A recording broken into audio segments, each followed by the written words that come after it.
పూర్తి నేస్తాలైన శ్రీరుద్ర వారి మట్టి గణేశ విగ్రహాలు ఇప్పుడు అన్ని రత్నదీప్ స్టోర్స్ లో లభ్యం. త్వరపడండి.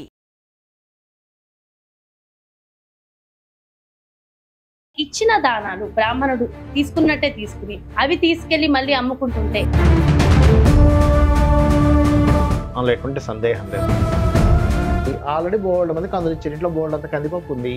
ఇంత కందిపప్పు తీసుకెళ్ళి మళ్ళీ ఏం చేసుకున్నా బూజు పట్టేస్తారు. ఆస్ట్రాలజీ అనేది చాలా రాంగ్ అని ఈ ప్రపంచం మొత్తం బిజినెస్. ఒక డాక్టర్ గారు ఎక్కడో ఏదో తప్పు చేసిన అందరు డాక్టర్ని మనం తప్పు పట్టాం. విగ్రహాలు తయారు చేయడం ఏంటి, తీసుకొచ్చి పూజ చేయడం ఏంటి, తీసుకెళ్లి మళ్ళీ మనం గంగలో వదలడం ఏంటి, బిజినెస్ కాన్సెప్ట్. ఒక వినాయక చవితికి బొమ్మలు అమ్ముకునే వాళ్ళు ఎంతమంది బ్రతుకుతున్నారు ఒకసారి ఆలోచించండి. అది నాన్సెన్స్ అదంతా కూడా. నమస్తే, నేను మీ జాహ్నవి. సో ఈ రోజు ఒక స్పెషల్ డిస్కషన్ చేయడం కోసం అంతా ఉన్నారు నానాజీ పట్నాయక్ గురువు గారు. మాట్లాడదాం. నమస్తే గురుజీ. శ్రీమాత్రే నమః. గురుజీ, ఈ రోజు ఒక స్పెషల్ షో చేయబోతున్నాను. నేను ఒక కాంట్రవర్సీ క్వశ్చన్స్ మిమ్మల్ని అడగాలనుకుంటున్నాను. కాంట్రవర్సీ కారకుడు ఎవరు తెలుసా? చెప్పండి. Mars and Mercury. మెర్క్యూరీ అంటే గ్రీన్ కలర్, మార్స్ అంటే రెడ్ కలర్. ఇక్కడే కాంబినేషన్ సెట్ అయిపోయిందా? కాంట్రవర్సీ. ఒక వ్యక్తి వాదించాలంటే బుధకుజులు కలిసి కలవాలి, green and red. So exact గా కలిసింది, పర్ఫెక్ట్. కాంట్రవర్సీ క్వశ్చన్ మీరు అడగాలి, సమాధానం నేను చెప్పాలి, నిజం బయటపడాలి. జనాలకి నిజం బయటపడాలి. 100% మీరు అడగండి, నేను సమాధానం చెప్తాను. ఎప్పుడు స్పిరిచువల్ గా అంటే ఆధ్యాత్మికంగా ఎన్నో రెమెడీస్, స్పిరిచువాలిటీకి సంబంధించి ఎంతో ఇన్ఫర్మేషన్ ఇచ్చిన మనం, అంటే నేను అడుగుతుంటే మీరు చెప్పారు. సో ఈ రోజు జనాల్లో ఉన్న అపోహల్ని లేదంటే జనాలకు ఉన్నటువంటి సందేహాలని కూడా ఖచ్చితంగా క్లియర్ చేయాల్సిన అవసరం ఎంతైనా ఉంది గురువు గారు. తప్పకుండా. అయితే ముందుగా దానాలు ఇవ్వాలి అని చెప్తూ ఉంటారు కదా. మరి ఇచ్చిన దానాలు బ్రాహ్మణుడు తీసుకున్నట్టే తీసుకుని అవి తీసుకెళ్లి మళ్ళీ అమ్ముకుంటుంటే మళ్ళీ అవే కొనే స్థితిలో కూడా మనం ఉన్నామంట. ఇందులో వాస్తవం ఉందంటారా? మీరు ఏమంటారు? ఒక విషయం చెప్తానమ్మా, మీరు అడిగిన క్వశ్చన్ చాలా మంచిది, అందులో ఎటువంటి సందేహం లేదు. చాలా మందికి డౌట్ ఎందుకు వస్తుంది అంటే, పురోహితుడికి దానం ఇస్తారు వాళ్ళ యొక్క ప్రాబ్లం క్లియర్ అవ్వడానికి. తీసుకున్న అతను ఇంట్లో ఒక్కోసారి వాడుకుంటారు, లేకపోతే ఇంకెవరికైనా ఇస్తారు, లేకపోతే అమ్మేసుకుంటారు. వీళ్ళ డౌట్ ఏంటంటే, ఇచ్చేవాళ్ళ డౌట్ ఏంటంటే, మరి అమ్మేసుకుంటే మాకు ఆ ఫలితం దక్కుతుందా లేదా. కానీ ఇక్కడ ఏంటంటే, ఇక్కడ ఫస్ట్ పాయింట్ నెంబర్ 1 గుర్తుపెట్టుకోండి, మీరు ఇచ్చే దానం శాస్త్రోక్తంగా తీసుకుంటున్నారా లేదా ఇస్ మోస్ట్ ఇంపార్టెంట్. అంటే ఒక దానం ఇచ్చేటప్పుడు మీకు ఏ గ్రహానికి సంబంధించినటువంటి దోషం ఉంది, మీరు ఏ సంకల్పంతో ఇస్తున్నారు, ఓకే, ఏది క్లియర్ అవ్వడానికి ఇస్తున్నారు అనేటువంటిది మీ గోత్రనామాలు చదువుతూ ఆ గ్రహం ఏకాదశంలో ఉండే ఫలితం ఇవ్వాలని చెప్పి సంకల్పం చెప్పుకుంటూ ఇస్తారు. గుర్తుపెట్టుకోండి. అలా ఇచ్చి ఆయన ప్రతిగృహ్యామి అంటే ఇస్తున్నాను తీసుకుంటున్నాను అనుకుంటూ దక్షిణ సహితంగా ఇస్తాం. మీ యొక్క బాధ్యత ఇచ్చే వరకే. ఆయన దాని తర్వాత దాన్ని తీసుకెళ్ళి ఎట్లో వేస్తాడా, అమ్ముకుంటాడా, ఇంకెవరికైనా దానంగా ఇస్తాడా, గోవులకు ఇస్తాడా, పేదవాళ్ళకి ఇస్తాడా, ఆయన ఇష్టం. అలా చేస్తే మరి ఆ బ్రాహ్మణుడికి ఆ దోషం రాదంటారు. చెప్తానండి. బ్రాహ్మణుడికి మీరు ఇచ్చిన వెంటనే మీ యొక్క కర్మ ఎంటర్ అయిపోయింది ఆయన దగ్గరికి. శనికి సంబంధించింది ఇచ్చారు, నువ్వులు ఇచ్చారు, వెంటనే మీకు శనికి సంబంధించిన దోషం ఖచ్చితంగా బ్రాహ్మణుడికి వెళ్తుంది, అందులో ఎటువంటి డౌట్ లేదు. ఆయన ఆ దోషం తగ్గించుకోవడానికి త్రికాల సంధ్యావందనం చేయాలి. మీరు ఎందుకు ఇస్తున్నారు దక్షిణ అంటే, ఆ త్రికాల సంధ్యావందనం చేస్తున్నందుకు ఆయన కొంచెం సేపు, ఇప్పుడు ఒక జాబ్ చేస్తామమ్మా, జాబ్లో ఇన్ని గంటల అవర్స్ మీరు పనిచేస్తున్నారు, అన్ని అవర్స్ పనిచేస్తున్నందుకు మీకు సమ్ పే చేస్తుంది కంపెనీ. దేనికి పే చేస్తుంది? ఒక వర్క్ చేస్తున్నారని పే చేస్తుంది. అలాగే ఆయన కూర్చొని జపం చేస్తున్నాడు, జపం చేసుకుంటున్నందుకు ఆ జపం చేసి మీరు మీ దగ్గర నుంచి ట్రాన్స్ఫర్ అయినటువంటి కర్మని దగ్ధం చేయాలి. ఆయన చేయకపోతే ఆయనకి నష్టం. ఇక్కడ ఏంటంటే, మీరు ఇచ్చినటువంటి పప్పు ఆయనకి ఆల్రెడీ కందులు ఇచ్చారు, ఉదాహరణకి ఆల్రెడీ బోల్డ్ మంది కందులు ఇచ్చారు, ఇంట్లో బోల్డ్ అంత కందిపప్పు ఉంది. ఇంత కందిపప్పు తీసుకెళ్ళి మళ్ళీ ఏం చేసుకున్నా బూజు పట్టేస్తుంది. అందుకని ఏం చేస్తాడు, 100 రూపాయలకో ఎందుకో అమ్మేశాడు. ఆ డబ్బులు ఇంకో రూపంలో వినియోగించుకుంటాడు కదా, ఆ డబ్బులు ఏం పారేయడు కదా. వినియోగించుకున్నందుకు మీరు ఇచ్చిందే ముఖ్యం. అక్కడ ఆయన అమ్మేసుకుంటాడు, ఏం చేసుకుంటాడు, దట్ ఈస్ సెకండ్ మ్యాటర్. కాకపోతే ఇక్కడ మ్యాటర్ ఏంటంటే, మీరు ఇచ్చేటప్పుడు ఈశ్వర స్వరూపంగా మీరు ఇవ్వాలి. తీసుకునే బ్రాహ్మణుడు, నేను ఈ బ్రాహ్మణుడుగా పుట్టాను కాబట్టి, నేను ఒక పురోహితుడుగా ఉన్నాను కాబట్టి, పురానికి హితము చెయ్యాలి కాబట్టి నేను తీసుకోను అని అనకూడదు బ్రాహ్మణుడు. చాలామంది చేసే మిస్టేక్ ఏంటంటే, ఇప్పుడు మీరు అడిగారు కాబట్టి చెప్తున్నాను, చాలామంది చేస్తున్నారు తప్పు. అందులో కొంతమంది చక్కగా తీసుకునే వాళ్ళు ఉన్నారు. పర్ఫెక్ట్గా జపం చేసే వాళ్ళు ఉన్నారు, ధర్మంగా ఉండే బ్రాహ్మణులు ఉన్నారు. కానీ చాలా మంది చేసే మిస్టేక్ ఏంటంటే పురోహితుడి దగ్గర తీసుకెళ్ళి మనం ఏమంటే దానం ఇద్దాం అనుకుంటున్నా అంటే అక్కడ పెట్టేసి వెళ్ళిపోండి అంటారు. అక్కడికి పెట్టేసి వెళ్ళిపోతే మీకు అది పని చేయదు అంటాను నేను. ఎందుకంటే ఇప్పుడు మీరు ఒక కరెంట్ బిల్ కట్టడానికి వెళ్ళారు ఆఫీస్కి, కరెంట్ బిల్లు ఆఫీస్లో ఏదో మూలని ఆ డబ్బులు పెట్టేస్తే మీకు ఆ కరెంట్ బిల్ పే చేసినట్టు అవుతుందా? కాదుగా. ఎందుకు అవుతుంది? అవ్వదు. ఎలా అయితే మీరు ఇంటి నెంబరు దాని బిల్ నెంబర్ అన్నీ చెప్పి వాళ్ళు అందులో ఆ సిస్టంలో ఎంటర్ చేస్తే అప్పుడు మీకు కరెంట్ బిల్లు కట్టినట్టు అవుతుంది. అట్లాగే సేమ్ యాజ్ ఇట్ ఈజ్ మీరు శాస్త్రోక్తంగా ఇవ్వాలి, ఆయన శాస్త్రోక్తంగా తీసుకోవాలి, దాని తర్వాత అమ్ముకుంటాడు ఏం చేసుకుంటాడు తర్వాత సంగతి. కాకపోతే గాయత్రి చేసుకోవాలి, చేసుకుంటే ఖచ్చితంగా మీ దోషం పోతుంది, ఎటువంటి సందేహం లేదు. తర్వాత ఆయన ఏం చేస్తున్నారు సంబంధం లేదు. ఇప్పుడు మీరున్నారమ్మా, మీ కంపెనీ మీకు శాలరీ ఇస్తుంది, మీ శాలరీ ఏం చేసుకుంటారో కంపెనీకి సంబంధం లేదు. మీకు ఇచ్చారా లేదా శాలరీ? అంతే, సేమ్ అంతే. అలాగే ఈ మధ్యకాలంలో మనం కొన్ని వివాదాలు వింటున్నాం. ముఖ్యంగా ఆస్ట్రాలజీ అనేది చాలా రాంగ్ అని, సో చెప్పే వాళ్ళందరూ కేవలం బిజినెస్ పరంగానే చెప్తున్నారని మనం ఎక్కువగా వింటున్నాం. కొన్ని విషయాల్లో, కొంతమంది విషయాల్లో అది నిజం కూడా అవుతున్నది చూస్తున్నాం. అవునమ్మా. సో నిజంగా ఆస్ట్రాలజీ చెప్పేవాళ్ళు బిజినెస్ కోసమే చేస్తారంట. ఒక విషయం చెప్తాను చూడమ్మా, ఈ ప్రపంచం మొత్తం బిజినెస్సే. ఏది అమ్ముడు పోదు చెప్పండి ఈ ప్రపంచంలో? కన్సల్టెన్సీ సెంటర్స్ ఉన్నాయి, ఫీజు తీసుకోరా. ఇప్పుడు మీకు టీచర్స్ ఉన్నారు. ఇప్పుడు ఎలా ఉందంటే అమ్మా, ఒకప్పుడు ఒక వస్తువు మార్పిడి ఉండేది. అంటే ఎట్లాగా, ఒక గురువు గారు ఒక పిల్లలకి టీచింగ్ చెప్తే ఆ గురువు గారి దగ్గరికి బియ్యము రైతులందరూ తీసుకొచ్చి అన్ని ఇచ్చేవారు, పప్పులు ఉప్పులు అన్ని ఇచ్చేవారు. ఆ రాజు ఆ ఏరియాలో ఉండే పెద్ద మనిషి ఆయనకి ఆ భూమిని కూడా ఇచ్చేవాడు, ఇల్లు కూడా ఇచ్చేవారు. ఇప్పుడు ఎలా ఉంది? అంతా మనీ ట్రాన్సాక్షన్ చేసేటప్పుడు ఖచ్చితంగా దానికంటే ఒక ఫీజు ఉంటుంది, ఆ ఫీజు పే చేయాలి. నేనేమంటానంటే ఆస్ట్రాలజీ ఈజ్ 100% డివైన్ సబ్జెక్ట్. నేను నిరూపిస్తాను. ఆస్ట్రాలజీలో మన జాతకం చూసి ఆ వ్యక్తి తత్వం ఏంటి, ఎప్పుడు ఇబ్బంది పడ్డాడు ఏంటి అనేటువంటిది ఛాలెంజింగ్గా నేను చెప్పగలను, లేకుంటే సందేహం లేదు. ఎందుకంటే నా గొప్పతనం కాదు అది, మహర్షులు అంత గొప్ప సబ్జెక్ట్ ఇచ్చాడు, మనకు అందులో కొంత మిగిలింది. చాలా సబ్జెక్టు మనకి వేరే దేశపు వాళ్ళు వచ్చి కొల్లగొట్టడం వల్ల చాలా సబ్జెక్టు పోయింది. మనకి ఉన్న కొద్ది సబ్జెక్టులో రీసెర్చ్లు చేసుకుంటూ చేస్తున్నాం. అయితే మీరు అన్నట్టుగా ఆస్ట్రాలజీలో ఎక్కడా దోషం లేదు, ఆస్ట్రాలజర్లో దోషం ఉందంట. కొంతమంది దీన్ని భయంకరంగా, అంటే మీరు ఇన్ని లక్షలు పెట్టి పూజ చేసుకుంటేనే 10-15 లక్షలు 20 లక్షలు పూజ చేసుకుంటేనే మీ దోషం పోతుంది అనేటువంటిది తప్పుదోవ పట్టిస్తున్నారు. అలాంటి వాళ్ళు మాత్రం 100% తప్పనే అంట. నేనేమి వెనకేసుకు రాను వారిని. ఎందుకంటే అది ఒక మనిషిని మ్యానిపులేట్ చేసి నువ్వు ఇన్ని లక్షలు ఖర్చు పెడితేనే నీకు డబ్బులు వస్తాయి, లేకపోతే నీకు రోగం పోతుంది, లేకపోతే నీకు ప్రాబ్లం అవుతుందని చెప్తున్నారు. అది 100% రాంగ్ అమ్మ, నేను కాదనట్లేదు. కానీ ఆస్ట్రాలజీ రాంగ్ అని మాత్రం నేను ఒప్పుకోను. ఎందుకంటే శాస్త్రం మీద కొన్ని సంవత్సరాల పాటు అధ్యయనం చేసి రాత్రింబగళ్ళు దాని మీద రీసెర్చ్ చేసి దాని గురించి ఎన్నో ప్రాంతాలు తిరిగి ఎంతోమందిని కలిసి దీని మీద ఆల్రెడీ రీసెర్చ్ చేసిన వాళ్ళని కలిసి వాళ్ళతో సావాసం చేసి ఏమండి మనకి ఈ సంశయం ఇట్లా ఉంది, ఇది ఎట్లా తీరుతుందని చెప్పి దాని మీద కొన్ని 100 జాతకాలు 1000 జాతకాలు తీసుకొని ఈ రోగం ఎందుకు వస్తుంది, ఈ వ్యక్తికి మానసిక స్థితి ఎందుకు బాగాలేదు. ఎందుకంటే చిన్న ఎగ్జాంపుల్స్ చెప్తాను చూడండి. ఇప్పుడు చంద్రుడు పాడయ్యాడు అనుకోండి ఎవరికైనా, అంటే ఆస్ట్రాలజీ కరెక్టా కాదని చెప్పుకోవడానికి మీకు ఇక్కడే అర్థమైపోతుంది. మీరు ఒక 10,000 జాతకాలు తీసుకోండి, అందులో చంద్రస్థితి అంటారు, అంటే చంద్రుడు కనుక పాపకత్తిరిలో ఉన్న కేమద్రుమ యోగం అంటారు, అంటే చంద్రుడికి ముందు వెనక గ్రహాలు లేవనుకోండి, ఆ వ్యక్తి యొక్క మానసిక స్థితి సరిగ్గా ఉండదు. ఎందుకు? చంద్రమా మనసో జాత అని చెప్పి వేదం చెప్పింది. ఇప్పుడు వేదంలో లేదంటారు, మరి వేదంలో ఈ మంత్రం ఉందిగా చంద్రమా మనసో జాత అని, అంటే మనసుకి కారకుడు చంద్రుడు అని ఎందుకు చెప్పాడు? మరి చక్షుషో అంటే రవి సూర్యభగవానుడు చక్షువులకు కారకుడు అంటాడు. అంటే మనిషి యొక్క మనసుకి మనిషి యొక్క కళ్ళకి చంద్రుడిని రవిని ఎందుకు ఆపాదించారు? అంటే ఏమిటి? చంద్రుడు కనుక ఎవరికైనా బాగోలేదంటే మీరు రీసెర్చ్ చేసి చూడొచ్చు, 100% వాళ్ళ మానసిక స్థితి సరిగ్గా ఉండదు. అంటే ఆ మనిషి గురించి మనకు తెలియకపోయినా, ఆ మనిషి ఎప్పుడు చూడకపోయినా జాతకం చూసి చెప్పొచ్చు 100% చెప్పొచ్చు. ఎందుకమ్మా మొన్న మీకు ఎన్ని జాతకాలు మీరు మన టీవీలో మన ఛానల్లో వచ్చినప్పుడు ఏమండి నా జాతకం చూడండి అంటే నేను వాళ్ళు ఎవరు ముక్కు మొహం తెలియదు చెప్పలేదు. తెలియని వాళ్ళకి చాలా మంది ఉన్నారు. మీ కుటుంబ సభ్యుల్లో గొడవలు ఉన్నాయి, లేకపోతే మీకు భుజం నొప్పి ఉంది, ఇవన్నీ ఎట్లా చెప్పాము? ఇదంతా ఏంటంటే నా గొప్పతనం అనట్లేదు. మహర్షులు గొప్ప సబ్జెక్ట్ ఇచ్చారు, ఆ గొప్ప సబ్జెక్ట్ ని అనవసరంగా దాన్ని లక్షల పూజల పేరుతో పాడు చేస్తున్నారు కొంతమంది. ఇది ఇప్పుడు ఇవాళ రేపు ఈ బయట ఈ సోషల్ మీడియాలో కనబడే వాళ్ళందరికంటే కూడా ఇంకా లోపల ఇంకా చాలా మంది ఉంటారు, వాళ్ళు అసలు ఇంకా బయటికి రాలేదు. అంటే వాళ్ళు, నేను అనేది ఏంటంటే అమ్మా, పూజ చేయడం తప్పు కాదు, మీరు బాగా అర్థం చేసుకోండి నా కాన్సెప్ట్. మీరు ఒక సుదర్శన హోమం చేయించారు, ఒక పురోహితుడు, దానికి పర్ఫెక్ట్గా దానికి ఎంత తీసుకోవాలో 10,000 15,000 సంథింగ్ ఫీజు ఉంటుందని అట్లా తీసుకున్నారు. లేదా దానికి ఒక 10 ఇంకో ఎక్కువ మంది బ్రాహ్మణులు పెట్టుకున్నారు, దానికి ఒక ఫీజు ఉంది. కానీ కేవలం చిన్న దానికి ఒక 20 లక్షలు 15 లక్షలు పెట్టి మోసం చేయడం మాత్రం 100% తప్పు. అయితే ఒక ఎలా అంటే ఇప్పుడు ఒక డాక్టర్ గారు ఉన్నారమ్మా, ఆపరేషన్ చేయాలి, ఆపరేషన్కి ఒక ఫీజు ఉంటుంది 40,000 50,000 లక్ష రూపాయలు. కానీ అదే ఆపరేషన్ నువ్వు 20 లక్షలు తీసుకుంటా అంటే అది మోసం. కానీ పర్ఫెక్ట్గా ఆపరేషన్ చేయడం ఇస్ కరెక్ట్, అవునా కాదా?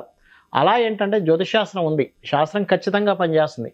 శాస్త్రంని అడ్డం పెట్టుకొని మోసం చేసి నువ్వు తక్కువ దాంతో చేయాల్సిందని ఎక్కువగా నువ్వు కనుక వసూలు చేసి అవతల వాళ్ళని మ్యానిపులేట్ చేయడం మాత్రం 100% రాంగ్ అని అంటాను నేను. దాని ఏమి ఎక్కడ వెనక వేసుకుంటాను నేను. అయితే ఇక్కడ ఇంకొక డౌట్ ఏంటంటే గురుగారు, అయితే ఇక్కడ ఇంకొక డౌట్ ఏంటంటే గురుగారు, ఏదైనా ఒక ఆస్ట్రాలజీ మనం చెప్పించుకున్నా, ఫలానా పూజ అవుతున్నా, ఇచ్చిన ఫీజు తీసుకోవాలా? ఆస్ట్రాలజర్ అనేవారు లేదు నాకు ఇంత కావాలి అని అడిగి తీసుకోవాలంటారు. ఒకటమ్మా, ఇచ్చిన ఫీజు తీసుకునే పద్ధతి అవుతుంది, ఇంత ఫీజు అని పెట్టడంలో తప్పేం లేదు. ఒకటంటే ఏంటమ్మా, ఇంత ఫీజు అని పెట్టకపోతే ఎట్లా తెలుస్తుంది అవతల వ్యక్తికి? ఇవాళ రేపు ఎలా ఉందంటే అమ్మా, ఇంత ఫీజు అని పెట్టకపోతే ఆయన కోటీశ్వరుడు ఆయన 10 రూపాయలు పెట్టి వెళ్ళిపోయే రోజులు ఉన్నాయి. చూస్తున్నాం. ఒకటి, ఇంత ఫీజు అని పెట్టిన తర్వాత వాళ్ళు అడిగారు, ఏమండి మాకు కొంచెం ప్రాబ్లం ఉంది, కొంచెం తగ్గించరా, అప్పుడు తప్పులేదు. ఉదాహరణకు 3,000 తీసుకుంటున్నారు, వాళ్ళు అడిగారు, ఏమండి ఒక 500 తగ్గించుకోరా, మాకు కొంచెం ప్రాబ్లంగా ఉంది, తప్పేం లేదు. ఒక 1,000 రూపాయలకు 3 క్వశ్చన్స్ చెప్తున్నాం, ఏమంటే నా దగ్గర 500 ఉంది గురువుగారు, మేము ఇచ్చుకోలేము, అప్పుడు మీరు కరుణించండి. కానీ నేను అనేది ఏంటంటే, ఇక్కడ ఒకటి గుర్తుపెట్టుకోండి, సిస్టమ్ అనేటువంటిది మారుతూ వస్తుంది. అన్నీ కూడా ధనంతో ముడిపడి ఉన్నాయి. ఇప్పుడు ఒక పూజ చేయాలన్నా ధనంతో ముడిపడి ఉంది. పురోహితుడికి మరి ఆయన ఎట్లా జీవితం గడపాలి? పురోహితుడు ఒక పూజలు ఎవరో ఇన్ని లక్షలు పెట్టి మోసం చేస్తున్నాడు, అందరు పురోహితులను అనడానికి వీల్లేదు అంట. నిష్టగా చేసేవాళ్ళు ఉన్నారు చాలామంది. నేనేం పూజలు చేయను, చెప్తున్నాను నేను మీకు. అంటే నేను అనేది ఏంటంటే, ఒక డాక్టర్ గారు ఎక్కడో ఏదో తప్పు చేసిన అందరు డాక్టర్ని మనం తప్పు పట్టాం. కొంతమంది హస్తవాసి, కొంతమంది నిజంగా సేవ చేసే వాళ్ళు ఉన్నారు. అలోపతిలో ఉన్నారు, హోమియోపతిలో ఉన్నారు, ఆయుర్వేదంలో ఉన్నారు, నిజంగా సేవ చేసే ఉన్నారు. ఎక్కడో ఏదో డాక్టర్ చేశారని మనం అందరు డాక్టర్ని ఎలా అయితే చెప్పాం. మనము ఎవడో ఎక్కడో పోలీసు ఎవరినో బెదిరించి డబ్బులు తీసుకున్న అందరు పోలీసులను అనకూడదు. ఎవరో లాయర్ ఎక్కడో అన్నారు, అందరు లాయర్లని అందరు జడ్జిలని ఒక దానికి కట్టకూడదు అంటా నేను. వాళ్ళ బుద్ధి గడ్డి తిని వాళ్ళు అట్లా చేస్తున్నారు, అందరినీ ఒక దానికి కట్టకూడదు అంటా నేను. అది అలాగే గురువుగారు, పురాణాల గురించి ఒకసారి మనం మాట్లాడుకుంటే గణపతి గురించి ఒక్కసారి మాట్లాడదాం. వినాయక చవితి కూడా వస్తోంది కాబట్టి ఈ సందర్భంగా ఇక్కడ పార్వతీ పరమేశ్వరుడు, ఓకే, లోకానికే పితృలు, మాతృపితృలు అని చెప్తారు. ఓకే, అయితే అలాంటి పార్వతీ పరమేశ్వరులు, పరమశివుడు వినాయకుడి తలని ఖండించడం ఏమిటి? అసలు నిజంగా వింటుంటే చాలా ఆశ్చర్యంగా, అంటే ఆయన తెలియదా? వినాయకుడు ఇంకా అవ్వలేదు అప్పటికి, ఒక శిశువు తల, అంటే పరమశివుడు ఒక శిశువు తలని ఖండించడం ఏమిటి? ఆ విషయం లోపల ఉన్న పార్వతీ అమ్మవారు వాళ్ళిద్దరే జగత పితరో వందే పార్వతీ పరమేశ్వరో అని చెప్తూ ఉంటాం. మరి వాళ్ళిద్దరే పరమశివుడే ఒక శిశువు తలని ఖండించడము, మళ్ళీ ఎక్కడ ఉత్తరం దిక్కుగా తల పెట్టి ఉన్న ఒక ఇది తీసుకురామని చెప్పడం, ఇదంతా ఏంటి అసలు? ఇదంతా మాయలాగా అనిపిస్తుంది. నిజంగా వాళ్ళకి తెలియదా మనల్ని మాయలో వేస్తున్నారని అనుకోవాలా? దీనికి ఏం చెప్తారు? దీనికి అసలు స్టోరీ తెలియక ఇట్లా అవుతుంటారు, అందరు తెలియక. చెప్తాను చూడండి. అందరికీ కూడా గణపతి యొక్క నవరాత్రుల్లో ఈ యొక్క గణపతి యొక్క జననం సంబంధించిన వృత్తాంతం చదివే ప్రతి ఒక్కరికి ఉన్న సంశయం ఈరోజు నేను మీకు తీరుస్తాను. ఒకటి గుర్తుపెట్టుకోండి, మనకి నరసింహస్వామి తెలుసు కదమ్మా. నరసింహస్వామి అవతారం ఎలా వచ్చింది? హిరణ్యకశిపుడు ఒక వరం కోరుతాడు. ఎలాంటి వరం అంటే, అతని చావు ఉదయము కాకూడదు, రాత్రిపూట అవ్వకూడదు, ఇంట్లోనే అవ్వకూడదు, బయట అవ్వకూడదు, భూమి మీద కాదు, ఆకాశంలోనే కాదు, ఎటువంటి ఆయుధాలతో నాకు మరణం రాకూడదు అని కోరాడు. అందుకప్పుడు నరసింహస్వామి ఏం చేశాడు? ఇంటా బయట కాకుండా గడప మీద, భూమి ఆకాశం కాకుండా తొడల మీద మధ్యలో పెట్టుకొని, అలాగే గోర్లతో, ఆయుధాలు కాకుండా గోర్లతో, నరుడు కాదు జంతువు కాదు, నరసింహస్వామి అవతారంలో వచ్చి ఆయన చంపేశాడు. అలాగే మనకి మూషికాసురుడు అనే ఒక రాక్షసుడు ఉంటాడు, మూషికాసురుడు అని. ఆ మూషికాసురుడు ఒక వరం పొందాడమ్మా. అతను మరణం ఎలా రావాలి అంటే ఎవరి చేత్తో ఆయన చనిపోవాలంటే, ద్విజన్ముడు అంటే 2 జన్మలు ఎత్తిన అయి ఉండాలి, ద్విరూపుడు 2 రూపాలు కలిగి ఉండాలి, ఓకే, అలాగే అయోనిజుడు అంటే తల్లి గర్భం నుంచి పుట్టినవాడు అయి ఉండకూడదు, బ్రహ్మజ్ఞానం అయి ఉండాలి. ఈ వరం అంటే నా చావు, మూషికాసురుడి యొక్క చావు ఇలా రావాలని ఆయన కోరాడు. అప్పుడు మరి ఈ పార్వతీ పరమేశ్వరుడు జగత పితరం వందే పార్వతీ పరమేశ్వరు అన్నాం కదా, మరి వీళ్ళు ప్రణాళిక రచించాలి కదా ఒకటి. మరి అమ్మవారికి తెలియదు, లోపల స్నానం చేస్తున్న అమ్మవారికి ఈశ్వరుడు వచ్చి ఇక్కడ శిశువుని ఖండిస్తున్నాడు కాదు, ఇదంతా ఒక ప్రణాళిక, ఒక లోక కళ్యాణం కోసం చేశారు. ఇప్పుడు ఒక నలుగుపిండితో ఒక బాబుని తయారు చేశారు అక్కడ. నలుగుపిండితో బాబుని తయారు చేసినప్పుడు అమ్మవారికి తెలియదా? ముందే తెలుసు, ఆ జగన్మాతకి తెలియదు ఉంటుందా అమ్మ. తయారు చేసి బయట కాపలా ఉంచింది. ఈ ఈశ్వరుడు వీళ్ళందరూ కూడా ఆ గజాసురుడి యొక్క సంహారం చేసుకుని వచ్చారు. ఇది గజాసురుడు ఏం చేస్తారంటే ఆత్మలింగం రూపంలో ఈశ్వరుని లోపల పెట్టేస్తే ఈ యొక్క విష్ణువు, బ్రహ్మ వీళ్ళందరూ, ఒక నంది, వీళ్ళందరూ వెళ్ళి ఆ యొక్క గజాసురుడి యొక్క పొట్టని ఖండించి అందులోంచి తీసుకొచ్చారు శివుణ్ణి. వీళ్ళందరూ వచ్చేసరికి అక్కడ ఆ శిశువు ఉన్నాడు. మరి ఆ ఈశ్వరుడికి తెలీదా? ఒక జ్ఞానాన్ని ఇచ్చేసి, నాన్న నేను నీ తండ్రిని, నువ్వు అడ్డుదలుక్కోవాలని చెప్పొచ్చు కదా. అలా చెప్పలేదు. ఎందుకు అంటే దానికి ఒక ప్రణాళిక ఉంది. ఈశ్వరుడు ఆ యొక్క శిరస్సు ఖండించాడు. ఖండించిన తర్వాత అక్కడ ఏమైంది? ఫస్ట్ అతను అయోనిజుడు అయ్యాడు. అంటే ఏంటి? తల్లి గర్భం నుంచి పుట్టలేదు, మట్టి బొమ్మ దాంతో నలుగుపిండితో చేస్తే పుట్టాడు కదా. తర్వాత ఏం చేశాడు? ఆ యొక్క తలను తీసుకొచ్చి పెట్టాడు. 2 జన్మలు అయ్యాయి. అయోనిజుడు అయ్యాడు, 2 జన్మలు అయ్యాయి. ఏమండి, ఏనుగు తల ఎందుకు పెట్టాలి? ఏ పులితలో, లేకపోతే ఏ కుందేలుతలో, లేకపోతే ఆ తలే అతికించి పెట్టచ్చు కదా. అంటే ఆయన ద్విరూపుడు అని కోరాడు ఆ రాక్షసుడు. ద్విరూపుడు అంటే 2 రూపాలు కలగాలి. అంటే పైన ఏనుగు తల, కింద మనుష్య శరీరం. మరి ఆ ఏనుగు తల ఎందుకు పెట్టాలి అంటే అదేమి దక్షిణం వైపు ఉత్తరం వైపు పడుకున్న తల కాదు. గజాసురుడిని సంహరించారు కదా, ఆ గజాసురుడు ఒక వరం కోరాడు. ఏంటా వరము అంటే, నా యొక్క శిరస్సు త్రిలోక పూజ్యం అవ్వాలి, 3 లోకాలు నా శిరస్సును పూజించాలని కోరుకున్నాడు ఆయన. సరే, నీ యొక్క వరాన్ని ఇక్కడ దీన్ని కలుపుతా అని చెప్పిన ఆ పరమేశ్వరుడు ఏం చేశాడంటే ఆ యొక్క శిరస్సును తీసుకొచ్చి ఈ యొక్క శిశువుకి జోడించాడు. ఏమండి, ఆ శిరస్సు ఎంత ఉంటుంది, శిశువు తలేమో ఉంటుంది అంటే అది పరమేశ్వరుడికి సాధ్యం, మనకంటే సాధ్యం కాదు.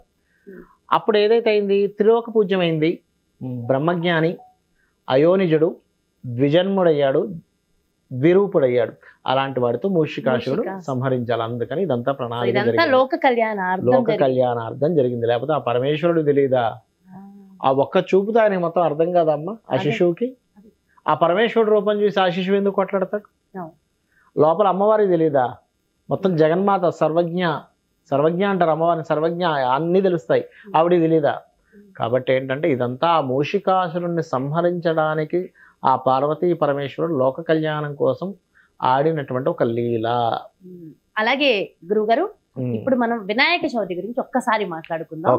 వినాయక చవితి నాడు ఇప్పుడు అంతా మనం బయట చూస్తుంటే వినాయకుడి విగ్రహాలు తయారీలు జరుగుతూ ఉన్నాయి. చక్కగా తయారు చేస్తున్నారు. మనం వినాయక చవితి రోజు తెచ్చుకుంటాం, చక్కగా పూజ చేస్తాం, మళ్ళీ తీసుకెళ్లి నిమజ్జనం చేస్తాం. అసలు వినాయక విగ్రహాలు తయారు చేయడం ఏంటి, తీసుకొచ్చి పూజ చేయడం ఏంటి, తీసుకెళ్లి మళ్ళీ మనం గంగలో వదలడం ఏంటి, అసలు ఏంటి ఇదంతా? ఏం లేదమ్మా, ఇప్పుడు ఏదైనా ఒక టెంపుల్లో విగ్రహం ఉందనుకోండి, రాతితో చేస్తాము, లేదా రకరకాల ధాతువులతో కూడా చేస్తారు. దానికి ఏంటంటే స్థిరంగా దానికంటే ఒక యంత్ర నిర్మాణం చేసి అందులో దైవీ కళల్ని ప్రవేశపెట్టి దానికంటే ఒక శక్తిని తీసుకొచ్చి దానికంటే ఒక సిస్టమేటిక్గా పెడతారు. అది నిత్యము దేవతా సంబంధించినటువంటి అందుకోవాలి. అక్కడ చాలా నిష్ఠగా ఉంటారు. ఇంట్లో పెట్టేటువంటి గణపతి ఆరాధన ఏదైతే చేస్తామో, గణపతిని ఇంట్లో పెట్టినప్పుడు అక్కడ ఆ యొక్క గణపతికి దైవీ కళలు ఆపాదించబడి ఆ 1 రోజు 3 రోజులు 5 రోజులు 7 రోజులు పెడతాం. జీవితాంతం పెట్టుకోలేంగా.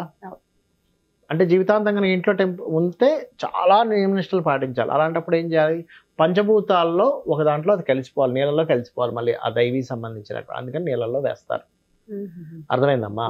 అది అలాగే ఉంచుకోవాలంటే ఇంట్లో మరి రోజు గుడిలో ఉంటే ఎలా ఉందో అలా పాటించాలి. అలా పాటించగలరా? ఇంట్లో లేడీస్ కి ప్రాబ్లం వస్తుంది, అవన్నీ మరి ప్రాబ్లం కదా. అందుకని తీసుకెళ్ళి గణపతిని తీసుకెళ్ళి అందులో వేస్తాం. మరి వినాయక చవితి ఎందుకు ఇంట్లో పెట్టుకోవాలి అంటే, ఆ దైవీ కళలతో నిన్నటువంటి ఆ యొక్క వినాయకుడి యొక్క విగ్రహం ఇంట్లో ఎప్పుడైతుందో ఇంట్లో ఉండేటువంటి అసుర శక్తులన్నీ నాశనం అవుతాయి ఈ పూజ చేయడం వల్ల. ఆ ఆటంకాలన్నీ కూడా తొలగిపోతాయి మనకి. అందుకని ఇంట్లో పెట్టుకొని చేయాలి. అంతేగాని ఇదంతా బిజినెస్ కాన్సెప్ట్ అది ఏం కాదు. అమ్మ, ఒక విషయం చెప్తాయనమ్మా, దైవ సంబంధించినవి చేస్తున్నప్పుడే మీకు బిజినెస్ ఎందుకు అనిపిస్తుంది నాకు అర్థంగా. సరే, బిజినెస్ అనుకోండి కాసేపు, మరి ఎంతమంది బతుకుతున్నారు? ఒక వినాయక చవితికి బొమ్మలు అమ్ముకునే వాళ్ళు ఎంతమంది బ్రతుకుతున్నారు ఒకసారి ఆలోచించండి. పువ్వులు అమ్ముకుంటారు, పత్రి అమ్ముతారు ఆ రోజు. మరి ఇప్పుడు అన్ని బిజినెస్ అనుకుంటూ కూర్చుంటే మరి ఎవరు ఏ పని చేయకూడదు కదా. అవునా కదా? Yes. ఇప్పుడు ఇదేంటండి వ్యాపారం అంటే మరి ప్రపంచం మొత్తం వ్యాపారమే. వ్యాపారం లేకుండా ఏది చెప్పండి ఒకసారి ఆలోచించండి. కాకపోతే వ్యాపారానికి ఒక హద్దు ఉంది, వ్యాపార ధర్మం ఉంది. వ్యాపారం ధర్మబద్ధంగా చేయమని చెప్తుంది. మన శాస్త్రాలు ఏం చెప్తున్నాయంటే నువ్వేం చేయి ధర్మబద్ధంగా చేయి. నువ్వు ఒక సెక్స్ చేయి ధర్మబద్ధంగా చేయి, ధర్మపత్నితో చేయి. లేదా నువ్వు ఒక వ్యాపారం చేయి ధర్మబద్ధంగా చేయి. నువ్వు ఒక రాజ్యం ఏలు ధర్మబద్ధంగా ఏలు. ధర్మం మీరితే నువ్వు పతనం అవుతావు. ధర్మబద్ధంగా నువ్వు ఏదైనా చేయని చెప్తుంది శాస్త్రం. వ్యాపారం అధర్మం అని ఎక్కడ శాస్త్రం చెప్పలే. వేదంలో కానీ మన ఉపనిషత్తుల్లో కానీ శాస్త్రాల్లో కానీ వ్యాపారం అధర్మం అని చెప్పలే. అధర్మమైన వ్యాపారం చేయొద్దని చెప్పింది. వ్యాపారం ధర్మమే కానీ అధర్మమైన వ్యాపారం చేయకు. నువ్వు ఇప్పుడు ఎగ్జాంపుల్ ఒక వస్తువు అమ్ముతున్నావమ్మా, ఆ వస్తువు నాసిరకమైనటువంటి వస్తువు నువ్వు అమ్మకూడదు, డూప్లికేట్ అమ్మకూడదు, పాడైపోయిన వస్తువు అమ్మకూడదు. కానీ ధర్మబద్ధంగా నువ్వు తీసుకొని అమ్మొచ్చు, తప్పేముంది? వ్యాపారం లేకపోతే వాణిజ్యం వ్యాపారాలు లేకపోతే లోకం ఎట్లా నడుస్తుంది? ఫస్ట్ మీకు ఇప్పుడు చైనా అంత గొప్ప దేశంగా అయింది అంటుంటారు. ఎట్లా అయింది? ప్రతి ఇంట్లోనే ఒక చిన్న కర్మాగారం ఉంది, అవునా కదా? అన్ని బయట నుంచి కొనుక్కొని తెచ్చుకుంటున్నాం, ఎక్కడేమి తయారవ్వట్లేదు, ఏ వ్యాపారం చేయట్లేదు. ఆ దేశం ఏమవుతుంది? పాడైపోతుంది. అంతే కదా? ఇప్పుడు ఒక క్రూడ్ ఆయిల్ కొన్ని కంట్రీస్లో ఆయిల్ వస్తుంది, ఆయిల్ బయటకు అమ్ముతారు. అమ్మో ఆయిల్ అమ్మేయడం ఏమిటండి అంటే, నీకు అవతల వ్యక్తికి కావాల్సినటువంటి నువ్వు తయారు చేస్తున్నావు, అమ్ముతున్నావు. పూజ చేయడానికి ఒక వినాయకుడు బొమ్మ కావాలి, ఆ వ్యక్తి చేసుకోలేడు, ఎవరికి వాళ్ళు చేసుకోలేరు. దాని గురించి కొంతమంది కార్మికులు దాన్ని కష్టపడి వినాయకుడు బొమ్మలు తయారు చేసి మనకు అమ్ముతున్నాము, మనం కొనుక్కుంటున్నాం. నువ్వు వెళ్ళి అడవిలోకి ప్రతి చెట్టుకి వెళ్ళి పత్రి కొనుక్కోలేవు. ఆ పత్రిని తీసుకొచ్చి కొంతమంది కష్టపడి ఆ పత్రి అమ్ముతున్నారు. పువ్వులు తెచ్చుకోలేవు నువ్వు, ఆ పువ్వులు తీసుకొచ్చి అమ్ముతున్నారు. తప్పే ఉందమ్మా? ధర్మబద్ధమైన వ్యాపారం. అగరబత్తి నువ్వు రోజు అగరబత్తి తయారు చేసుకోగలవా? కొబ్బరికాయ చెట్టుకి నువ్వు కొబ్బరికాయ తెచ్చుకోగలవా? కొబ్బరి చెట్టుకి తెచ్చుకోగలవా? తెచ్చుకోలేవు కదా. వాడు తీసుకొచ్చి అమ్ముతున్నాడు. దాని మీద ఒక 20 రూపాయలు కొబ్బరికాయ అమ్ముతా, అందులో ఒక 2 రూపాయలు 5 రూపాయలు లాభం తీసుకుంటాడు. తప్పే. వస్తు మార్పిడి ఉండేది కాబట్టి ఇప్పుడు ఇది చేసుకుంటున్నాం. ఇప్పుడు ఒక మనిషి పనిచేసి ఆఫీస్ లో జాబ్ చేసి ఇది వ్యాపారం ఏంటంటే పనిచేసిన డబ్బులు తీసుకోవాలా అంటే అది నాన్సెన్స్. అదంతా కూడా ఒక వ్యక్తి కష్టపడ్డందుకు దానికంటూ ఒక లెక్క ఉంది, దానికంటూ ఒక వాల్యూ ఉంది. ఆ వాల్యూ కడుతున్నాం మనం. అంతేగాని ప్రతిదీ వ్యాపారం వ్యాపారం అనుకుంటే ఎట్లా? నాకు అర్థం కాదు. వ్యాపారం ఉండాలి. వ్యాపారం లేకపోతే ఫస్ట్ దేశం సాగదు ముందుకి. అది చాలా వాల్యుబుల్ ఇన్ఫర్మేషన్ ఇచ్చారు. ఈ కాంట్రవర్సీ టాక్ లో ఇంకా చాలా క్వశ్చన్స్ అయితే ఉన్నాయి. సో నాకు తెలిసి ఇది ఎపిసోడ్స్ కంటిన్యూ చేద్దాం గురుగారు. తప్పకుండా. Wonderful information. మంచి డ్రెస్ కూడా వేసుకున్నారు. Controversy. Thank you so much Guruji. Thank you. శ్రీమాత్రే నమః. చూసారు కదండి, మరి ఇది అంటే ఎప్పుడు ఆధ్యాత్మికంగా మనం ఇచ్చే రెమెడీసే కాదు, దానికి సంబంధించి ప్రతి ఒక్క మనిషిలో ఉన్నటువంటి ఆ సందేహాన్ని కూడా నివృత్తి చేయాలి. కాంట్రవర్సీ టాక్ కూడా చాలా ఇంపార్టెంట్ అని చెప్పేసి ఈ రోజు ఈ స్పెషల్ ఎపిసోడ్ చేయడం జరిగింది. సో మీకు ఎలాంటి క్వశ్చన్స్ ఉన్నా డెఫినెట్ గా కమెంట్స్ రూపంలో తెలియచేయండి. బట్ అన్నిటికీ కూడా డీటెయిల్ ఇన్ఫర్మేషన్ మన గురుజీ అందిస్తారు. మన బ్యూటిఫుల్ కాన్సెప్ట్ తో మళ్ళీ మీ ముందుకు వచ్చేస్తాను. నమస్తే, మీ జాహ్నవి.